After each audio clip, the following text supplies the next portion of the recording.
Welcome to Original Strange Fairy Tales and Other Stories. Today, I'm thrilled to present a full reading of The Nightingale and the Rose by Oscar Wilde. A beautifully poignant tale that captures the essence of love, sacrifice, and the bittersweet nature of human emotions. First published in 1888 as part of Wilde's The Happy Prince and Other Tales, this story is a masterpiece of literary symbolism. It tells the story of a young student longing for a red rose to win the affection of his beloved. Unknown to him, a nightingale witnesses his sorrow and chooses to make the ultimate sacrifice to fulfill his desire. This heartfelt tale explores themes of unrequited love, selflessness, and the complex interplay between the human and natural worlds, leaving us with questions that linger long after the story ends. So, find a cozy spot, settle in, and immerse yourself in this timeless piece of literary magic. Enjoy.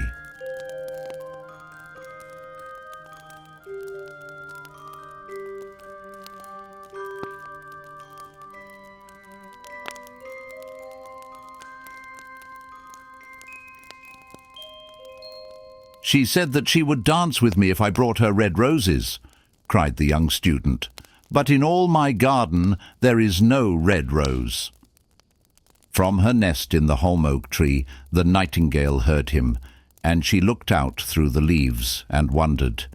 "No red rose in all my garden?" he cried, and his beautiful eyes filled with tears. "Ah, on what little things does happiness depend! I have read all that the wise men have written, and all the secrets of philosophy are mine. Yet for want of a red rose is my life made wretched." "Here, at last, is a true lover," said the nightingale. "Night after night have I sung of him, though I knew him not. Night after night have I told his story to the stars, and now I see him. His hair is dark as the hyacinth blossom, and his lips are red as the rose of his desire, but passion has made his face like pale ivory, and sorrow has set her seal upon his brow." "The prince gives a ball tomorrow night," murmured the young student, "and my love will be of the company. If I bring her a red rose, she will dance with me till dawn. If I bring her a red rose, I shall hold her in my arms, and she will lean her head upon my shoulder, and her hand will be clasped in mine. But there is no red rose in my garden, so I shall sit lonely, and she will pass me by. She will have no heed of me, and my heart will break." "Here indeed is the true lover," said the nightingale. "What I sing of, he suffers. What is joy to me, to him is pain. Surely love is a wonderful thing. It is more precious than emeralds and dearer than fine opals. Pearls and pomegranates cannot buy it, nor is it set forth in the marketplace. It may not be purchased of the merchants, nor can it be weighed out in the balance for gold."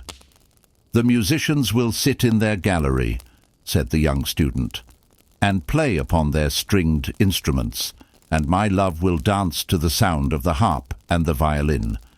She will dance so lightly that her feet will not touch the floor, and the courtiers in their gay dresses will throng round her. But with me she will not dance, for I have no red rose to give her." And he flung himself down on the grass and buried his face in his hands, and wept. "Why is he weeping?" asked a little green lizard as he ran past him with his tail in the air. "Why, indeed," said a butterfly who was fluttering about after a sunbeam. "Why, indeed," whispered a daisy to his neighbour in a soft, low voice.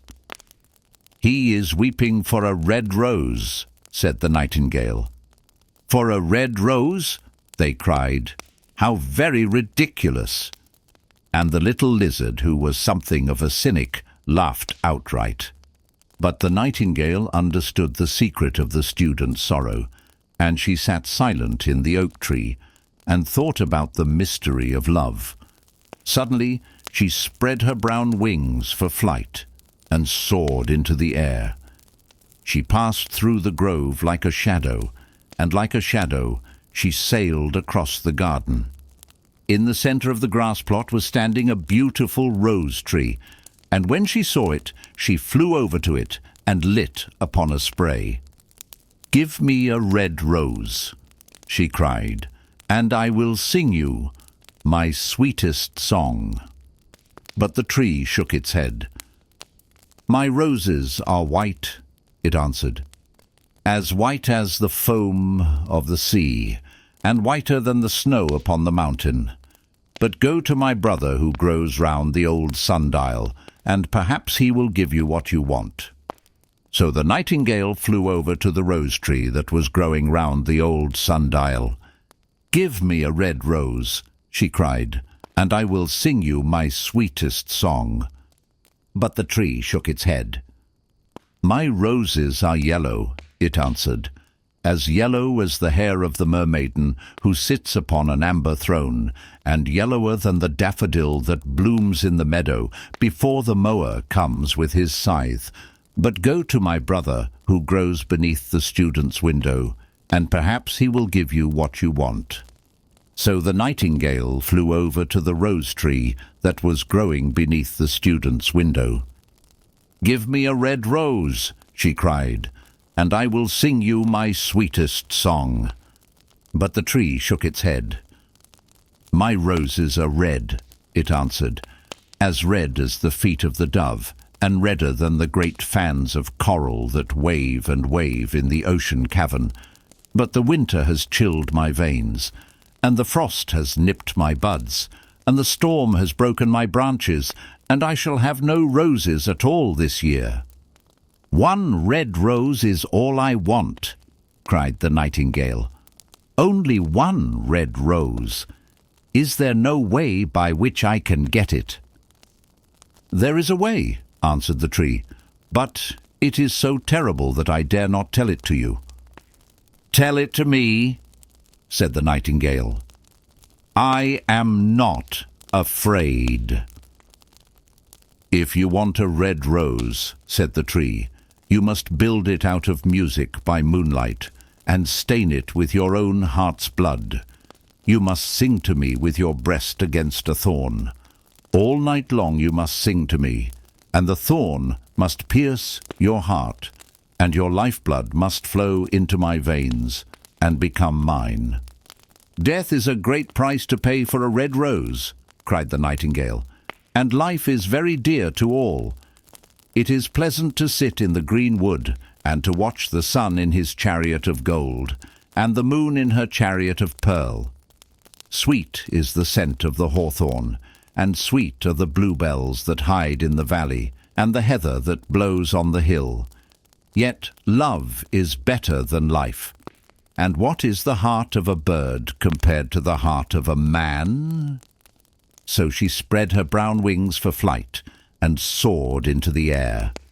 She swept over the garden like a shadow, and like a shadow she sailed through the grove. The young student was still lying on the grass where she had left him, and the tears were not yet dry in his beautiful eyes.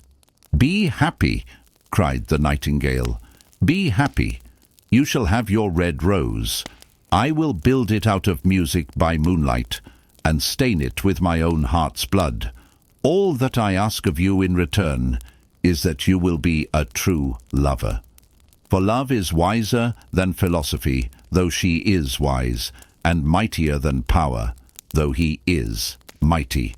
Flame-coloured are his wings, and coloured like flame is his body.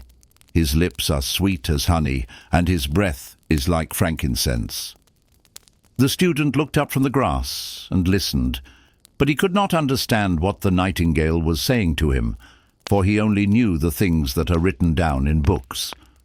But the oak tree understood and felt sad, for he was very fond of the little nightingale who had built her nest in his branches. "Sing me one last song," he whispered. "I shall feel very lonely when you are gone." So the nightingale sang to the oak tree, and her voice was like water bubbling from a silver jar. When she had finished her song, the student got up and pulled a notebook and a lead pencil out of his pocket. "She has form," he said to himself as he walked away through the grove, "that cannot be denied to her. But has she got feeling? I am afraid not. In fact, she is like most artists. She is all style without any sincerity. She would not sacrifice herself for others. She thinks merely of music, and everybody knows that the arts are selfish. Still, it must be admitted that she has some beautiful notes in her voice. What a pity it is that they do not mean anything or do any practical good."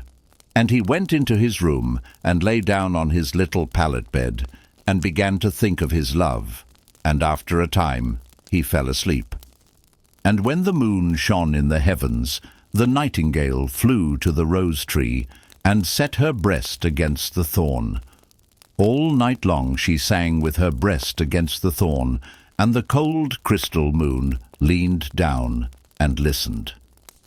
All night long she sang, and the thorn went deeper and deeper into her breast, and her lifeblood ebbed away from her. She sang first of the birth of love in the heart of a boy and a girl, and on the topmost spray of the rose tree there blossomed a marvelous rose, petal following petal, as song followed song. Pale was it at first as the mist that hangs over the river, pale as the feet of the morning, and silver as the wings of the dawn. As the shadow of a rose in a mirror of silver, as the shadow of a rose in a water pool, so was the rose that blossomed on the topmost spray of the tree. But the tree cried to the nightingale to press closer against the thorn. "Press closer, little nightingale," cried the tree, "or the day will come before the rose is finished."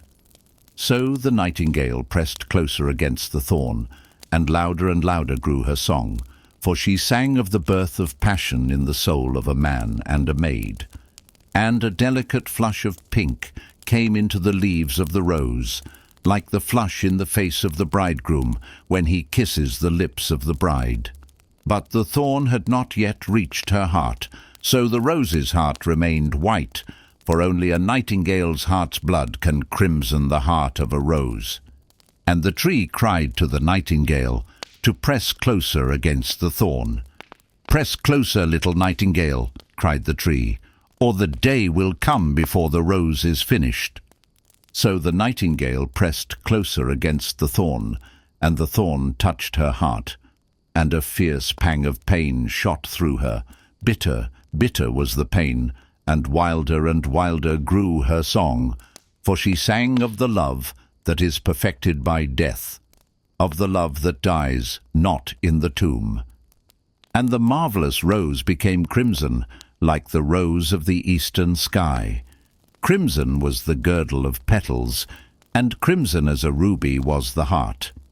But the nightingale's voice grew fainter, and her little wings began to beat, and a film came over her eyes.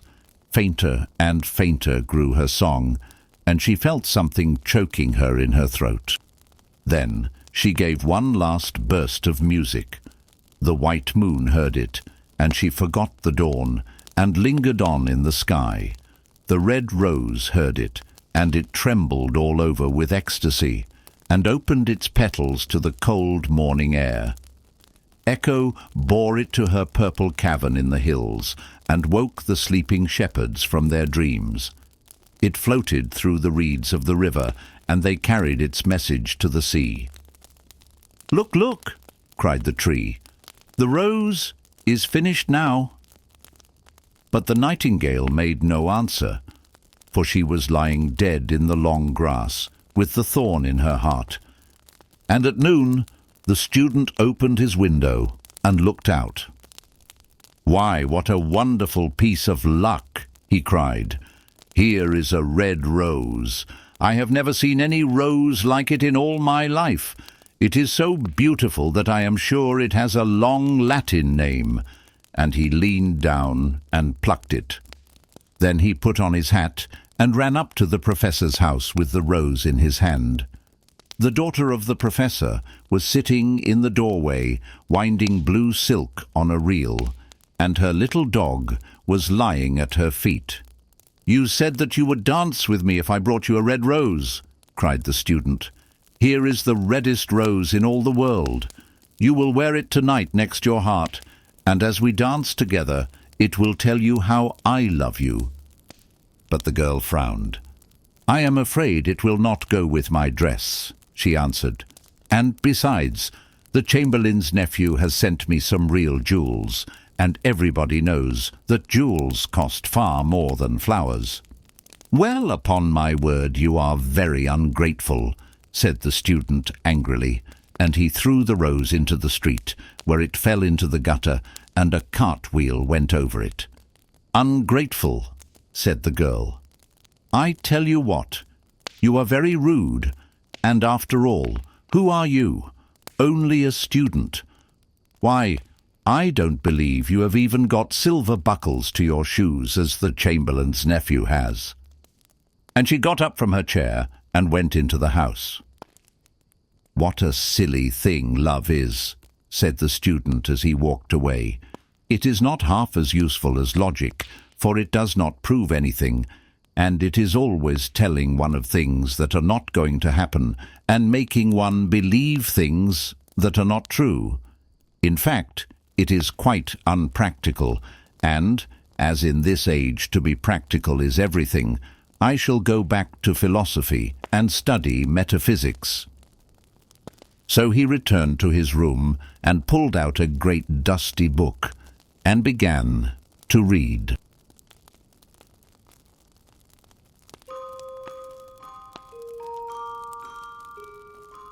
Thank you for listening to my full reading of The Nightingale and the Rose by Oscar Wilde, here on Original Strange Fairy Tales and Other Stories. This tale, with its profound exploration of love and sacrifice, reminds us of the beauty and fragility of human emotions, woven into a narrative that continues to resonate through the ages. A heartfelt thank you to the official fairy tale enthusiasts members of my channel. Your support means the world to me. For just $2 a month, you enjoy exclusive perks like downloading the story's images in stunning 4K resolution and receiving this special shout-out in my videos. Your contributions help keep these magical tales alive. If you enjoyed this story, please like, share, and subscribe to the channel for more enchanting readings. Don't forget to hit the notification bell so you never miss a new upload. Let me know your thoughts about the tale in the comments. I'd love to hear from you. Until next time, may your days be filled with wonder and your nights with stories to dream by. See you in the next adventure.